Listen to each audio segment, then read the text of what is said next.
বন্দে মায়া লাগাইছে পিরিতি শিখাইছে, বন্দে মায়া লাগাইছে পিরিতি শিখাইছে, দেওয়ানা বানাইছে, কি জাদু করিয়া বন্দে মায়া লাগাইছে, কি জাদু করিয়া বন্দে মায়া লাগাইছে। ওই কোন হালার পুত্রে? মেয়ে দেখলে গান গাইতে মন চায়, তাই না?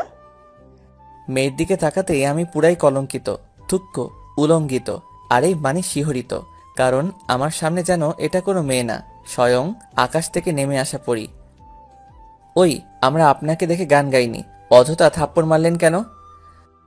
ভাগ্য ভালো শুধু থাপ্পড়টাই মারছি, আর একটা কথা বললে মেরে হাত পা ভেঙে দিব।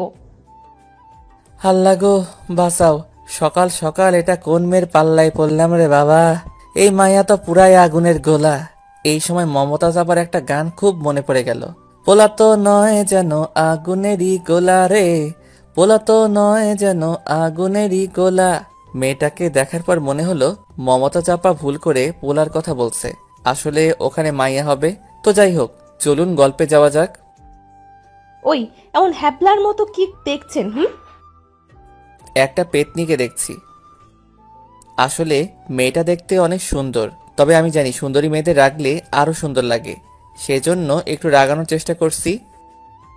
ওই ছ্যামরা, পেতনি বললে কাকে? চোখের সামনে একটা জীবন্ত পেতনি দাঁড়িয়ে আছে, তাকে ছাড়া আর কাকে বলবো? বলতেই যে দেরি। ও মাগো, মাইয়া দেখি খালি মারে। ওই, আপনার হাত কি তুলারাশি নাকি? কেন তুলা রাশি হবে কেন? তাহলে কি কুত্তা রাশি? বলেই দিলাম এক দৌড়, কারণ যে কথা বলছি এবার নিশ্চয়ই একসাথে 3টা থাপ্পড় খাওয়া লাগতো। যে রাগী মেরে বাবা, তবে মাইয়া কিন্তু জোশ, আমার সাথে মানাবে অনেক। এই ফাঁকে ছোট্ট করে পরিচয় দেওয়া যাক, আমি রাকিব, আপনাদের ভদ্র লেখক। আজকে শুক্রবার, মাদ্রাসা বন্ধ, তাই ভাবছিলাম মাঠে গিয়ে একটু আড্ডা দিতে আসি। মাঠে এসে যেই মাত্র একটা গান ধরছি, তারপর কি হলো সেটা তো নিজের কানে থুক্কু চোখে দেখছেন। আপনাদের সাথে কথা বলতে বলতে বাসায় চলে আসছি। বাসার ভিতরে ঢুকে আম্মুকে বললাম, আম্মু খাবার দাও, খুব ক্ষুধা লাগছে। কি খাবি বল? কি কি আছে? জুতার বাড়ি, থাপ্পড়, লাথি, ঘুষি, কোনটা খাবি বল? মানে কি আম্মু, কি বলছো এসব? ঠিকই বলেছি, কতবার বললাম বিয়েটা করে নে, সেটা তো করলিই না। প্রতিদিন মেয়েদের হাতে থাপ্পড় খেয়ে আসিস, তোর লজ্জা করে না? আসলে আম্মুর রাগ হওয়ার যথেষ্ট কারণ আছে, কারণ এর আগে 64টা মেয়েকে প্রপোজ করেছিলাম, সবাই 2টা করে মোট 128টা থাপ্পড় মারছে, আর প্রত্যেকবারই আম্মু আমার গালে মলম লাগিয়ে দিত। অবশ্যই আজকেও দিবে। তো যাই হোক, খাওয়া দাওয়া করে রুমে এসে শুয়ে পড়লাম। অনেকদিন ধরে গল্প লেখি না, ভাবলাম আজকে একটা গল্প লিখব। যেই বলা সেই কাজ, সোজা ফেসবুকে লগ ইন করলাম, আর সাথে সাথে টুং টাং টুং মেসেজের শব্দে পুরো ঘর কেঁপে উঠল। অল্প একটুর জন্য ঘরটা শুধু ভেঙে পড়েনি। তো যাই হোক, ইনবক্সে ঢুকেই আমি পুরাই শিহরিত, কারণ ফেসবুকে ফুলের সাথী প্রজাপতি নামে একটা আইডি থেকে কয়েকটা মেসেজ এসেছে। মেসেজ ওপেন করতেই আবার একটা শকড খেলাম, কারণ মেসেজগুলি ছিল এইরকম। হাই আমার সুইট লেখক, আমার কিউটির আব্বু, কেমন আছে সোনা? মেসেজটা পড়ে টানা 1 ঘন্টা মেসেজটার দিকে তাকিয়েছিলাম, কারণ আজ পর্যন্ত সোনা বলা তো দূরের কথা, কেউ লোহা তামা বস্তা পর্যন্ত বলেনি। বাবু, আজকের থাপ্পড়গুলো কেমন লাগলো? মেসেজটা দেখে চমকে উঠলাম, তার মানে এটাই সেই মেয়ে যে আজকে আমাকে থাপ্পড় মারছে। চুপি চুপি তার আইডিতে ঢুকলাম। মেয়েটার নাম হিমু। বাহ, অনেক সুন্দর নাম। কেবলমাত্র টাইমলাইন ঘুরে দেখছি, তখনই আবার মেসেজ এলো। ওই বেডা, রিকোয়েস্ট একসেপ্ট করবি নাকি ধরে পিডামু? ওই সেমনি থাপড়ায়ে তোর 43টা দাঁত ফেলাই দিব, ভদ্রভাবে কথা বল। তোর ভদ্রতার গুষ্টি কিলাই, তুই দাঁড়া, তোর বাড়িতে গিয়ে আজকে তোরে পিটামু। মেসেজটা দেখার পর ভয়ে আমার হাত পা থরথর করে কাঁপতে শুরু করলো। প্রথমে ভাবলাম পুলিশকে খবর দিব, কারণ কিছুদিন আগে ফেসবুকে দেখলাম প্রেমিকার হাতে প্রেমিক খুন। আমার মনের মাঝেও অজানা ভয় কাজ করতে লাগলো।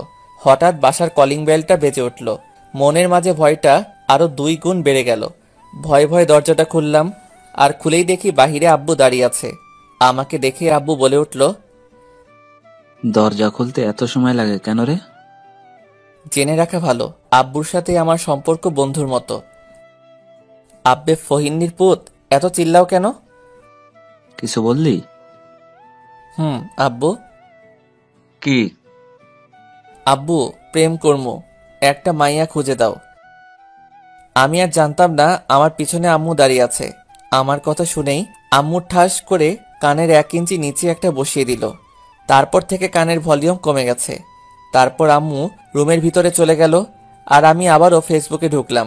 ঢুকেই দেখি হিমু অ্যাক্টিভ আছে, তাই তাকে বললাম, কই রে টিকটিকির বাচ্চা, তুই নাকি আমারে বাড়িতে এসে পিটাবি? ওই ইন্দুরের বাচ্চা, তুই কি ভাবছিস আমি তোর ঘরের বউ যে তোর বাড়িতে যাব? হো হো হো, ভয় পাইছিস নাকি? শালা কুত্তা, আমি তোর দাঁত ভাইঙ্গা ফালামু। কাল মাঠে আসিস। ও মা গো, মাইয়া দেখে আমারে ভয় দেখায়। ওই শালির পুত, তোরে আমি লবণ মরিচ দিয়া কাঁচা গিলা খামো। তোরে আমি পুরো কাবাব করে খামু। আল্লাহ গো, মাইয়া দেখে আমার চাইতে 1 ডিগ্রি উপরে। আপা, আন্নে ক্যাডা? মোর মতো একটা ভদ্রপোলার সাথে এমন করছেন কেন? ভাইয়া, আপনি যে ভদ্র, আপনাকে দেখলেই মনে করে কয়েকটা থাপ্পড় মেরে আদর করে। না, এই মাইয়ার সাথে কথাই পারা যাবে না। একে ব্রেনটে মার দিতে হবে।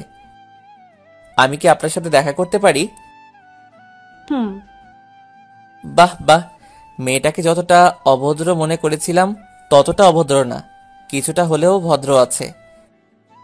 তাহলে কাল এই পার্কে চলে আসুন। ওকে।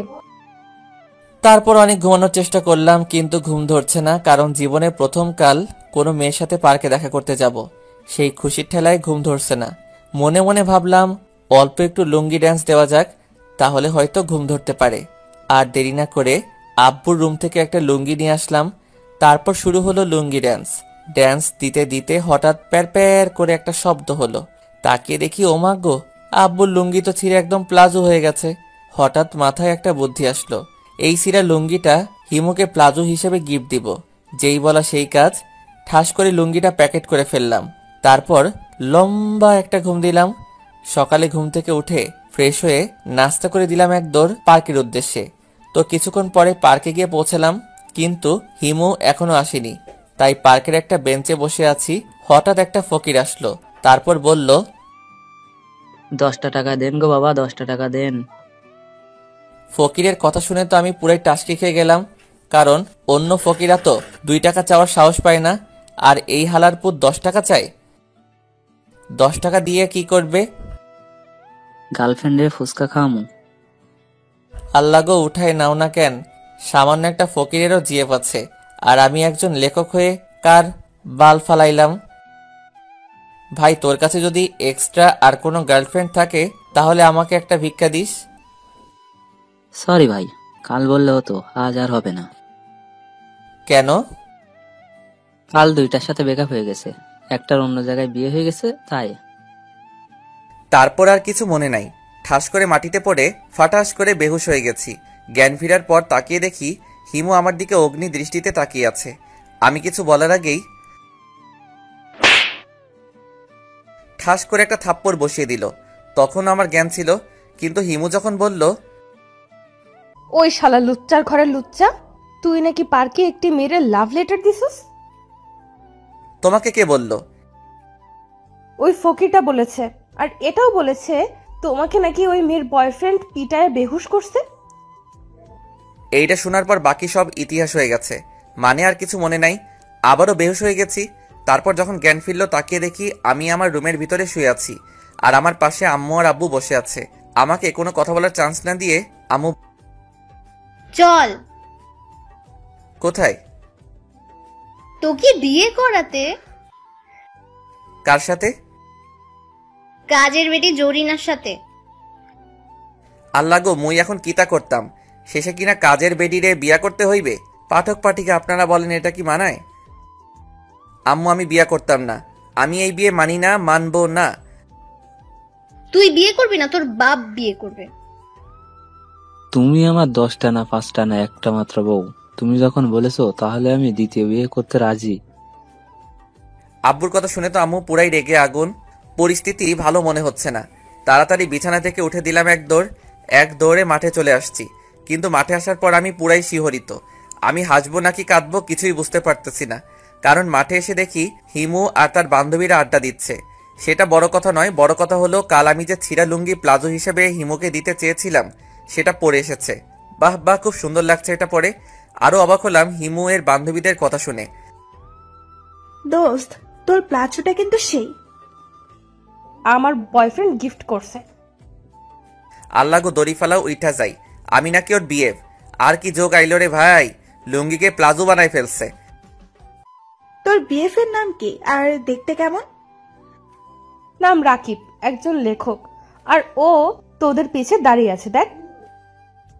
তার মানে আমি যেখানে দাঁড়িয়ে আছি হিমু সেটা অনেক আগেই দেখে ফেলেছে।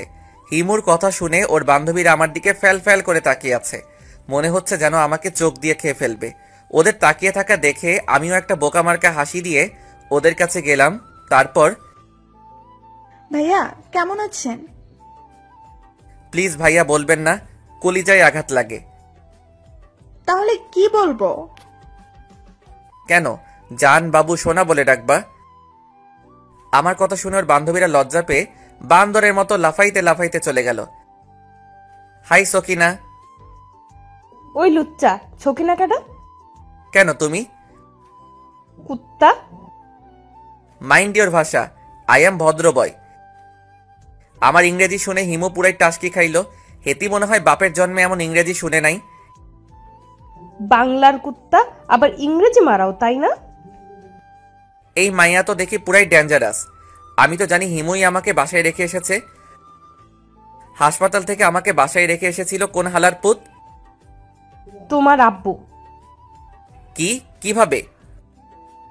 মিস্টার সুইট লেখক সাহেব, তোমার বাবাকে আমি আগে থেকেই চিনতাম, আর তার নাম্বারও ছিল আমার কাছে। তাই বলতে হবে না, আমি বুঝে গেছি। সি সি সি, নিজের বাবাকে হালার পুত বললাম। হঠাৎ মনে পড়লো এই শালির কাছ থেকে যদি নাম্বার চাই তাহলে থাপ্পড় মেরে সব দাঁত ভেঙে ফেলবে। আব্বুর ফোনে তো নিশ্চয়ই হিমুর নাম্বার আছে। আর কোনো কথা না বলে বাসার উদ্দেশ্যে দিলাম দৌড়। বাসায় এসে বিদ্যুৎ গতিতে আব্বুর ফোনটা হাতে নিলাম। আব্বুর ফোনটা হাতে নিয়ে কল লিস্ট আর মেসেজ দেখে আমি পুরাই কলঙ্কিত, থুক্কু শিহরিত। কারণ আব্বুর ফোনে যেসব নামে নাম্বার সেভ করা তার কিছু উদাহরণ নিচে দিলাম। জান, বাবু, সোনা, লোহা, প্লাস্টিক, তামা, ভাঙাচোরা ইত্যাদি ইত্যাদি। আরও অবাক হলাম মেসেজ অপশনে গিয়ে, কারণ আব্বু পাশের বাসার আন্টির সাথে থাকার কইতাম না। আমি আবার হিমুর নাম্বার খুঁজতে লাগলাম। দীর্ঘ 30 মিনিট সাধনা করার পর আমি হিমুর নাম্বার পেলাম। আর 1 মিনিট দেরি না করে ঠাস করে হিমুর নাম্বারে কল দিলাম। হাই ফুলটুসি। হোয়াট? এত হোয়াট হোয়াট করো কেন? কে বলছেন? তোমার জান, বাবু, সোনা। ওই কুত্তা, তুই ক্যাডারে? ওই ইন্দোরের বাচ্চা, আমি তোর বিএফ। আমার কোনো বিএফ নাই। কে তুই? ওই শালি, তোর যদি বিএফ না থাকে তাহলে আমি কেডা? শালা লুচ্চা, তুই একটা রোহিঙ্গা। সি সি সি, এত বড় অপমান! আমিও কম কিসে? তুই বান্দরনি, কুত্তি, তেলাপোকা। টুট টুট টুট। যা বাবা, কলটাই কেটে দিল। আমি আবারও কল দিলাম। কল দেওয়ার সাথে সাথে ওপাশ থেকে একজন খুব সুন্দর করে বলল, আপনার ডায়ালকৃত নাম্বারটি এই মুহূর্তে ব্যস্ত আছে, দয়া করে আবার চেষ্টা করুন, ধন্যবাদ। আমার আর বুঝতে বাকি রইল না যে আমার নাম্বারটা এতক্ষণে হোয়াইট লিস্ট, থুক্কু, ব্ল্যাক লিস্টে চলে গেছে। কি আর করার, খাওয়া দাওয়া করে বন্ধুদের সাথে আড্ডা দিতে চলে গেলাম।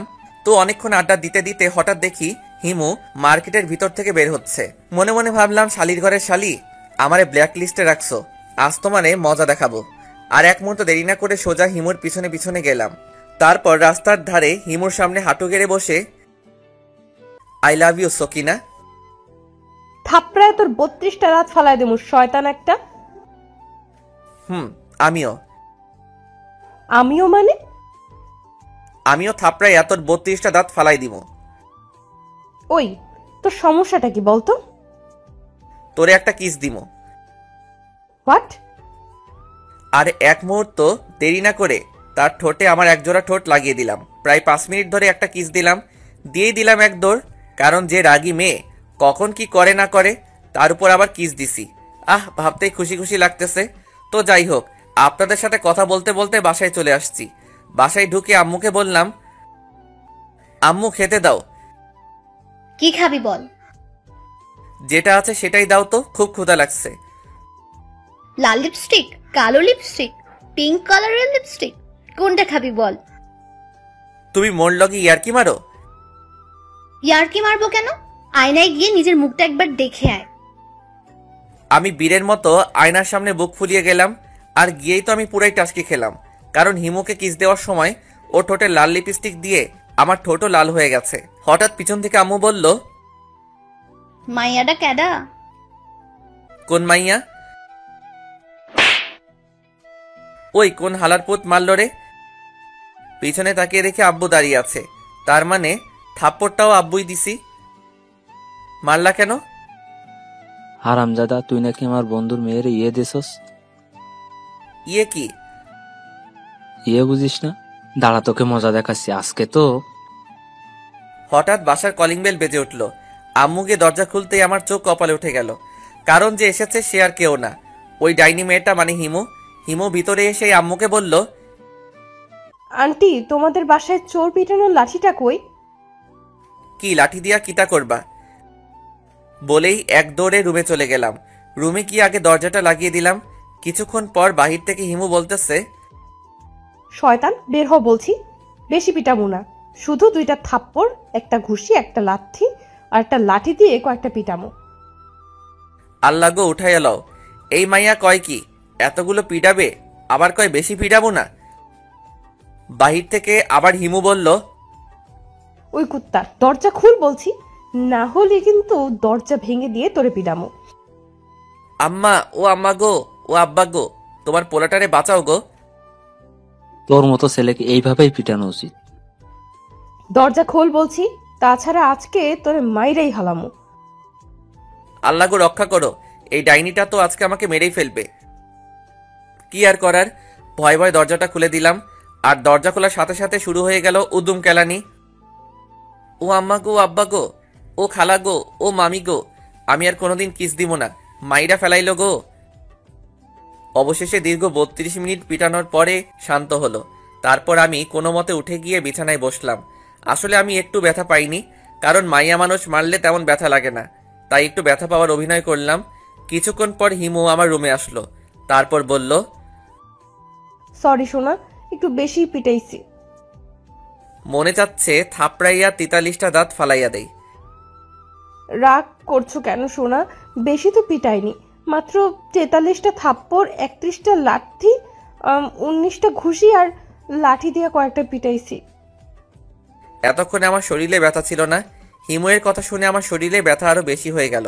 শালি জি কি মারটাই না মারলো। ও মাগো, ইস কি ব্যথা গো। কাছে আসো, ব্যথা দূর করে দিচ্ছি। ওই ফইনির জি, আমার কাছে আসবি না। দাঁড়া, আম্মুকে ডাক দিচ্ছি, তোরে আবার পিটামো।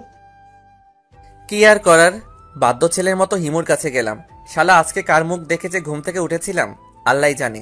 হিমুর কাছে যেতেই আমাকে অবাক করে দিয়ে হিমু, ব্যথা কমেছে? না, আরো একটা দিলে কমবে।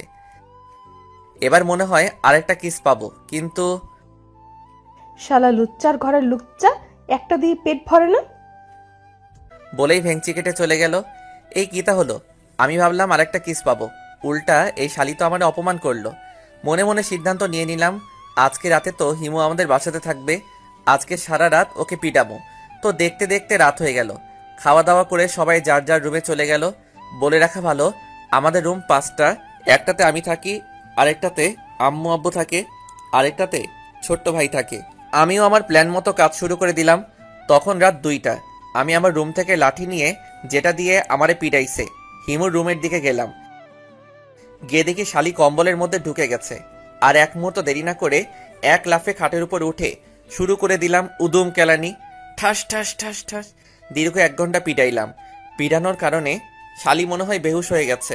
আমিও মনের আনন্দে গান গাইতে গাইতে আমার রুমে চলে আসলাম।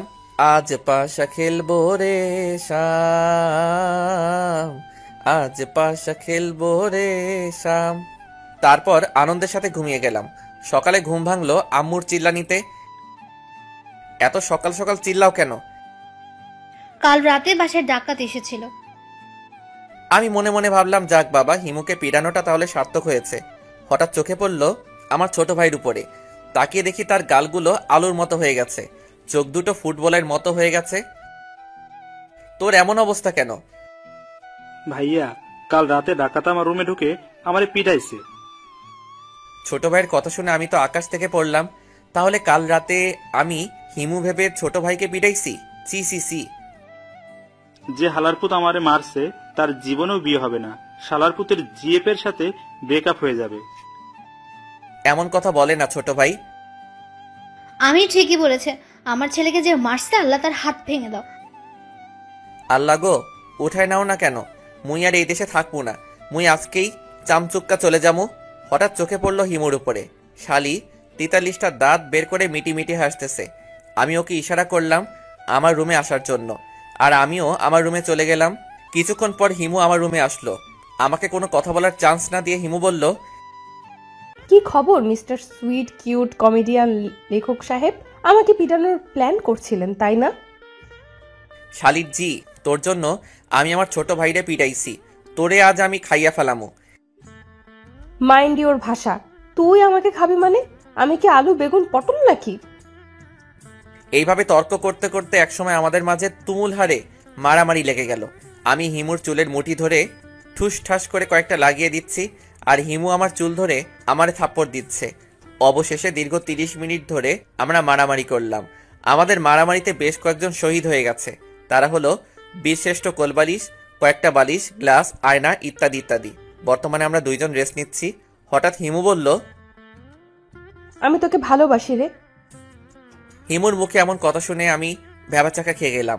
আমিও এই কয়েকদিনে হিমুকে ভালোবেসে ফেলেছি, কিন্তু প্রকাশ করিনি। তো আমি কি করব? প্লিজ ইয়ার কি করিস না, আমি সিরিয়াসলি বলছি। তো আমি কি করব? মানে তুই কি আমাকে সত্যি ভালোবাসিস না? না। আমার কথা শুনে হিমু কাঁদতে কাঁদতে চলে যেতে ধরলো। তখনই আমি ওর হাতটা ধরে ওকে বুকে টেনে নিলাম। তারপর আলতো করে ওর কপালে একটা ভালোবাসার পরশ এঁকে দিলাম। শয়তান কুত্তা বিলাই, আমাকে কষ্ট দিয়ে খুব শান্তি পাও তাই না? ওই কুত্তি, কান্না বন্ধ কর। আমার শার্ট ভিজে গেল তো। যাক, তাতে তোর সমস্যা কি? বলেই আমাকে ধাক্কা দিয়ে বিছানায় ফেলে দিল। তারপর আমার বুকের উপর উঠে বসে আমাকে বলল, আমাকে এখন ভালোবাসোস? মানে হলো আমাকে এখনই ভালোবাসতে হবে। কিন্তু কিভাবে ভালোবাসবো? কুচি খোকা, হিসাব বোঝো না? দুধু খাও। ফেসবুকে তো ভালোই রোমান্টিক গল্প লেখো। তোমার গল্প পড়ে অনেক মেয়েই তোর প্রেমে হাবুডুবু খায়, আর এখন বলছিস কিচ্ছু জানি না। কিন্তু আমি তো। বিছানার উপরে একটা ফল কাটার ছুরি পড়েছিল, ওটা আমার গলায় ধরে, ভালোবাসা দিবি কিনা বল। ও আম্মা গো, ও আব্বা গো। বাচ্চা ছেলের মতো এমন সারাক্ষণ আম্মা আম্মা করিস কেন? আমি কিন্তু এখন কাঁদবো। আর একবার চিল্লালে বাবা হওয়ার ক্ষমতা চিরতরে বন্ধ করে দেব। বলে কি এই মাইয়া? তওবা আস্তাগফিরুল্লাহ, নাউজুবিল্লাহ, কয় কি তা? এমন ভাব করছিস যেন ভাজা মাছটা উল্টে খেতে জানিস না। ওই সেমরি, ভাজা মাছ উল্টে খায় না, হাত দিয়ে তুলে মুখ দিয়ে খায়। এত কিছু বুঝোস কেন? আমি কিছু বলতে যাব তার আগে হিমু তার রসগোল্লার মতো ঠোঁট দুটো আমার ঠোঁটের সাথে লাগিয়ে দিল। আহা কি আনন্দ! ঠিক তখনই ঘটল আরেক অঘটন। আসলে 2 জনের ঠোঁট এক হওয়ার কারণে কথা বলতে পারছি না। ঠিক তখনই পেটের মধ্যে জমে থাকা 3 দিনের গ্যাস শব্দ করে বেরিয়ে আসলো, ঠাস ঠুস ফুস ফাস। পাদের বিকট আওয়াজে হিমু ঘরের ভিতর থেকে ঠাস করে গিয়ে বাহিরে পড়ল। কিছুক্ষণ পর মনে হলো কোন হালারপুত জানি আমার রুমের মধ্যে টয়লেট করে দিছে। কি বাজে গন্ধ! পরে রহস্য উদ্ঘাটন করে জানতে পারলাম এটা আমার গ্যাসের গন্ধ। এক দৌড়ে ওয়াশরুমে চলে গেলাম। দীর্ঘ 32 মিনিট পর ওয়াশরুম থেকে বের হলাম, আর আমি বাহিরে এসে পুরাই শিহরিত। কারণ বাহিরে এসে দেখি হিমু আর ছোট ভাই বেহুশ হয়ে পড়ে আছে, আর আম্মু লাঠি হাতে অগ্নি দৃষ্টিতে আমার দিকে তাকিয়ে আছে। আমি ভাবলাম এবার হয়তো অ্যাকশন চালু হয়ে যাবে, কিন্তু আমাকে অবাক করে দিয়ে আম্মু বলল, কি বাজে খাবার খেয়েছিলি? কুত্তার রোস্ট, মুরগির দুধ আর টিকটিকি ডিম দিয়ে পায়েস, ইঁদুরের হালুয়া, তেলাপোকার সালাদ, গাঞ্জা ভর্তা, ইয়াবার ছুপ, মোলার জুস, কল্লার শরবত। হঠাৎ ঠাস করে একটা শব্দ হলো। তাকিয়ে দেখি আম্মু বেহুশ হয়ে গেছে। মুই এখন কিতা করতাম? হঠাৎ মাথায় একটা আইডিয়া এলো। আমার মাথায় আবার কুত্তা রাশি আইডিয়া থাকে সব সময়। বাথরুমে গিয়ে এক বালতি পানির সাথে লাল রং মিশ্রণ করলাম, তারপর ওগুলো নিয়ে ওদের গায়ের উপর ঢেলে দিলাম। কিছুক্ষণ পর হিমুর জ্ঞান ফিরল, আর জ্ঞান ফিরার পরপরেই আমি গান ধরলাম, ফাইটটা গেছে, ফাইটটা গেছে, তোর মাথা ফাইটটা গেছে। হঠাৎ কে যেন পিছন থেকে ঠাস করে কানের নিচে একটা থাপ্পড় দিল। থাপ্পড় দেওয়ার কারণে আমার কানের ভলিউম কমে গেছে। অনেক আগ্রহ নিয়ে পিছনে তাকিয়ে দেখি আব্বাই মারছে, আর এতক্ষণে সবার জ্ঞান ফিরছে। কি আব্বা, মোড়ে মারলা কেন? ও মাগো, এবার দেখি পিছন থেকে মারে। তাকিয়ে দেখি হিমু মারছে। ওই শালির জি, ফইন্নির ঘরের ফইন্নি, মারলি কেন? বলতেই যে দেরি, এবার আম্মু ঠাস ঠাস করে দুই গালে দুইটা বসিয়ে দিল। সাথে সাথে আমি ভাদাইম্মা স্টাইলে ডাক দিলাম, আম্মা, ও আম্মা গো, আম্মা, ও আব্বা গো। আমার এমন ভাদাইমা মার্কা ডাক শুনে ছোট ভাই পাশের রুম থেকে একটা লাঠি নিয়ে আইসা আম্মুরে দিছে, আর বলছে, আম্মা এইটা লও, পিডাইয়া হাড্ডি ভেঙে দাও। হালার পুত, আমি তোর বড় ভাই। পাশ থেকে হিমু বলে উঠল, লাঠিটা আমারে দাও, আজকে ওরে মাইরা আমি ইতিহাস তৈরি করব। কি আর করার, লুঙ্গি খুলে মাথায় নিয়ে দিলাম এক দৌড়। দৌড়াতে দৌড়াতে হারামি বন্ধুদের কাছে চলে আসছি। আমাকে এভাবে দৌড়াতে দেখে বন্ধুরা বলে উঠল, এভাবে পাগলা কুত্তার মতন দৌড়াচ্ছিস কেন? আব্বে হালায়, একটা কুত্তায় ধাওয়া করছে। আসল কথা জানলে অপমান করতে করতে মাইরা ফেলাইব। ওহ, তা তোর গালেও কি কুত্তায় থাপড়াইছে? না না, এটা থাপ্পড় না, ওটা তো কুত্তা আদর করে চুমু দিছে। বলেই সবাই একসাথে মিলে একটা ভিলেন মার্কা হাসি দিল। ওদের সাথে তাল মিলিয়ে আমিও একটা আবুল মার্কা হাসি দিলাম। মাঝে মাঝে আমার সন্দেহ হয়, এরা আমার বন্ধু নাকি শত্রু। তো আড্ডা দিয়ে সবাই মিলে একটা মার্কেটে ঢুকলাম আমার বন্ধুর জিএফ এর জন্য শাড়ি কিনতে। কিন্তু শালা হালার পুতেরা আসছে প্যান্ট শার্ট পরে, আর আমি আসছি একটা লুঙ্গি আর গেঞ্জি পরে, তাও আবার লুঙ্গির 3 জায়গায় জোড়াতালি দেওয়া। তো যাই হোক, শাড়ি কিনে যখন বের হতে যাব তখনই দেখি হিমুও মার্কেটের মধ্যে ঢুকছে। আমি ওকে না দেখার ভান করে যাচ্ছি। হঠাৎ অনুভব করলাম কোন হালারপুত জানি আমার গেঞ্জি ধরে টানতে টানতে ভিতরে নিয়ে যাচ্ছে। তাকিয়ে দেখি সেটা আর কেউ না, ওই ডাইনিটা। কি হলো, এভাবে গেঞ্জি ধরে টানছো কেন? শালা লুচ্চা, জিএফ এর জন্য শাড়ি কিনতে আসছিস তাই না? এটা হাস্যকর। মানে? কিছু না। তারপর আমাকে টানতে টানতে মার্কেটের মধ্যে নিয়ে গেল, আর হারামি বন্ধুগুলো যাওয়ার সময় বলে গেল আমি নাকি অন্য মেয়ের সাথে চ্যাটিং করি। তো যাই হোক, দেখতে দেখতে একটা শাড়ির দোকানে বসলাম। মামা, ওই শাড়িটা দেখান তো। এটা? না না, ওইটা। এই নিন। এটা দেখ তো কেমন লাগছে। কাজের বেটি জরিনার মতো। তোরে কি এখন এখানে পিটানো লাগবে? দেখ তো আমাকে কেমন লাগছে। সেই রকম অচাম, চুপ পার। মনে মনে বলছি তোকে তো পেতনির মতো লাগছে। তারপর গুনে গুনে 4টা শাড়ি কিনলো। কিনে আমার দিকে মুখ বাঁকিয়ে বলল, আমি আবার বেশি শাড়ি কিনি না, আমার অল্প হলেই চলে। ফহিনীর জি কয় কি 4টা শাড়ি কিনছে, আবার কয় আমি বেশি কিনি না। ভালো। আমার কাছে টাকা নেই, তুমি বিলটা দিয়ে আসো। বলে আমাকে কোনো কথা বলার চান্স না দিয়ে চলে গেল। আমি তো পুরাই শিহরিত, কারণ আমার কাছে মাত্র 8 টাকা আছে, তাও আবার বিকাশে। ভয়ে ভয়ে দোকানদারকে বললাম, ভাইয়া কত টাকা হয়েছে? মাত্র 18,550 টাকা স্যার। দোকানদারের কথা শুনে আমি মনে হয় আকাশ থেকে পড়লাম। মাথার মধ্যে চো চো ভো ভো ভো করছে। হঠাৎ ঠাস করে পড়ে ফুস করে বেহুশ হয়ে গেলাম। জ্ঞান ফিরে তো আমি পুরাই কলঙ্কিত, থুক্কু, শিহরিত। কারণ জ্ঞান ফিরে দেখি দোকানের সব লোক আমার সেবা যত্ন করছে, হঠাৎ দোকানের এক কর্মচারী বলে উঠল, স্যার টাকাটা দেন। কিসের টাকা?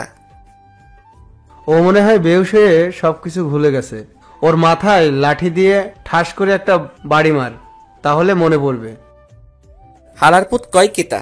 আর একজন তো আরো এক ধাপ এগিয়ে বলল, ওই ওর লুঙ্গি আর প্যান্ট খুলে নে।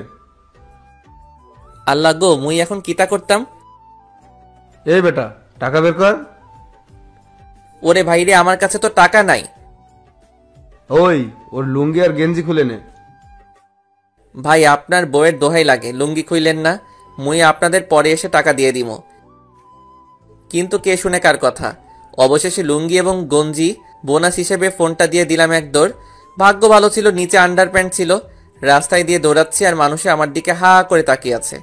নিজেকে এই মুহূর্তে দৌড় প্রতিযোগিতায় ফার্স্ট বয় মনে হচ্ছে। অবশেষে দৌড়াতে দৌড়াতে বাসায় আসলাম।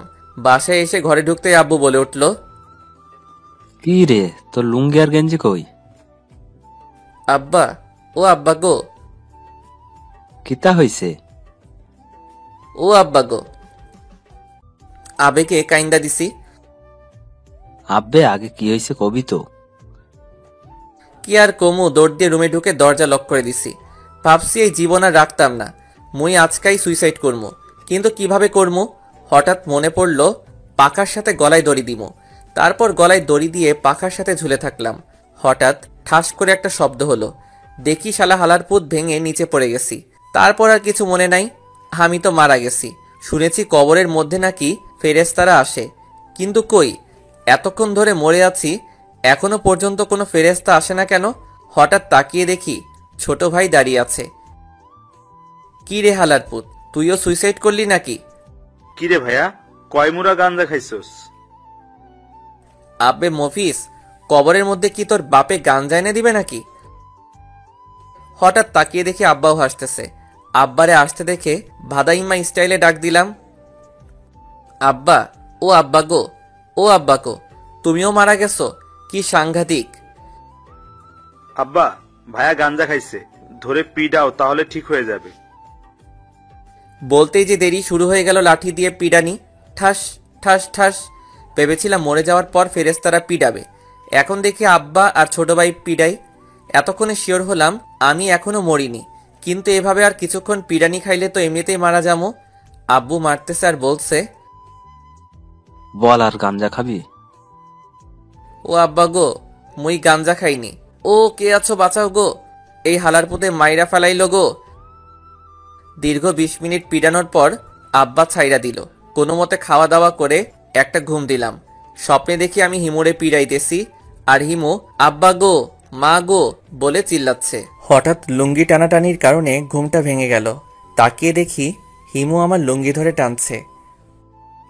ওই শালিরজি, আমার লুঙ্গি ধরে টানিস কেন? আর একটা কথা বলে লুঙ্গি খুললা নিমু। আল্লাহ গো, এই মাইয়া কয় কি? হঠাৎ তাকিয়ে দেখি আমার পরনে লুঙ্গি নাই। তার মানে এই শালিরজি আমার লুঙ্গি খাইয়া নিল। মন মেজাজ প্রচুর গরম হয়ে গেল। কোনো মতে বিছানা থেকে উঠে হিমুকে পিড়ানো শুরু করলাম। ওর চুলের মুঠি ধরে ওয়াশরুমে নিয়ে গেলাম। তারপর বাথরুমের বাথটাবে কিছুক্ষণ চুবালাম। এভাবে আরও অনেকক্ষণ পিটালাম। একসময় দেখি এতক্ষণ পিটানোর কারণে হিমু বেহুশ হয়ে গেছে। আমি তো ভাবছি হিমু মারা গেছে। আল্লাহ গো, এখন কিটা করবো? মনে হলো আরেকবার পানির মধ্যে চুবাই। বলতেই যা দেরি, চুলের মুঠি ধরে আবার পানির মধ্যে চুবালাম। আর তখন হিমু চিল্লাই উঠল, ও মা গো, বাবা গো, ও আল্লাহ গো। বলতেই যা দেরি, এক লাথি দিয়ে বাথটাবের মধ্যে ফেলে দিলাম। তারপর শালিরজি ভিতর থেকে বানরের মতো লাফাচ্ছে আর চিল্লাচ্ছে। আর আমি রুমে এসে একটা ডিজে গান দিয়ে চামচিকা অ্যান্ড ইঁদুরের মতো কিছুক্ষণ ড্যান্স দিলাম। নিজেকে এখন হালকা মনে হচ্ছে। অবশেষে আমিও প্রতিশোধ নিতে পারলাম। পরে মনে হলো, হায় আল্লাহ, শালি যদি মরে যায় তাহলে তো আমি পুরাই শেষ। তাড়াতাড়ি করে বাথরুমে গেলাম। আর গিয়ে তো আমি পুরাই শিহরিত, কারণ বাথরুমে গিয়ে দেখি হিমু লাঠি নিয়ে দাঁড়িয়ে আছে। ওই ফহিন্নি, লাঠি নিয়ে দাঁড়িয়ে আছিস কেন? এটা তোর হাড্ডি ভাঙার জন্য। হায় আল্লাহ, এর দেখি পুরাই মাথা গেছে। এখন মই কিতা করতাম? আরে বইনার হবে না, ছেড়ে দে আমায়। অবশেষে অনেক বোঝানোর পর যখন শুনল না, তখন ঠাস করে কানের নিচে কয়েকটা বসিয়ে দিলাম। ওই, তুই আমারে মারলি কেন? আমি তো তোরে মারি নাই, আমি তো তোরে আদর করছি। দাঁড়া, তোকে দেখাচ্ছি মজা। হঠাৎ পিছন থেকে মা বলে উঠল, দেখা দেখি পরে হবে, তোদের প্রতিদিনের এই ঝামেলা আর সহ্য হয় না, তোদের আজকেই বিয়া দিয়া দিমু। আল্লাহ গো, কয় কি, এই মেয়েরে বিয়ে করলে তো জীবনটা পুরাই তেজপাতা হয়ে যাবে। না, মুই এই বিয়া জীবনেও করতাম না। হঠাৎ পিছন থেকে বাবা বলে উঠল, এতদিন অনেক কথা শুনছি, আর নয়, আজকেই তোরে বিয়া দিয়ে দিমু।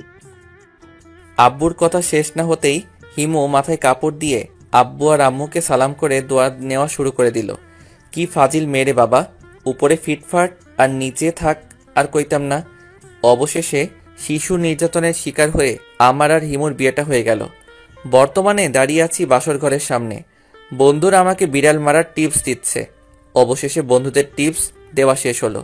আমি বুঝতে পারছি না, সারা বাড়িতে একটা বিড়ালও নাই, আর সবাই আমাকে বিড়াল মারতে বলছে। এখন আমি এই বিড়ালটা কই পাই? আপনাদের সাথে কথা বলতে বলতে বাসর ঘরে ঢুকে গেছি, আর বাসর ঘরে ঢুকতেই হিমু এসে আমার পা ধরে সালাম করলো। যাক বাবা, যতটা খারাপ ভেবেছিলাম ততটা খারাপ না, কিছুটা ভালো আছে। বেঁচে থাকো মা, থুক্কু বউ, তোমার জায়গায় তো আমার পায়ে না, আমার খাটে, থুক্কু বুকে। বলতেই যা দেরি, এক লাফে বউ আমার কোলে উঠে বসলো। ও আম্মা গো, ও আব্বা গো, বাঁচাও গো, কি ভারী তুমি ও মা গো। ওই কুত্তা, আমি তোর মা নই, আমি তোর বউ। জানি জানি, এখন নামো। ও মা গো, কোমর ভেঙে গেল গো। আচ্ছা, তোর তো কোনো বোন নাই, তাই না? কেন? মাঝে মাঝে আমাকে একটু দুলাভাই বলে ডাকিস, কলিজাটা ঠান্ডা হবে। ও, বলেই আমার উপরে ঝাঁপিয়ে পড়ল। নিজেকে এই মুহূর্তে বাংলা সিনেমার নায়িকাদের মতো লাগছে, আর হিমুকে লাগছে ভিলেনের মতো। কি রে, চুপ করে আছিস কেন? তো কি করব, চিল্লাচিল্লি করব? তুই না বলেছিলি বাসর রাতে ক্রিকেট টিম তৈরি করবি? ও তাই তো, আমার তো মনেই নাই। বলেই আমি ক্রিকেট টিম তৈরি করায় ব্যস্ত হয়ে পড়লাম। হঠাৎ ফট ফট ফট ফটাস করে একটা শব্দ হলো। তাকিয়ে দেখি খাট ভেঙে পড়ে গেছি। কি হলো এটা? নতুন রেকর্ড। মানে? বাসর রাতে খাট ভাঙার ইতিহাস। অবশেষে ইতিহাসের খাতায় আমার নাম উঠে গেল। বকাটে ছেলে বাসর রাতে খাট ভাঙার ইতিহাস। পরের দিনগুলো কেটে গেল অনেক আনন্দে। নতুন বিয়ে করেছি, বুঝেন তো মজাটা কেমন।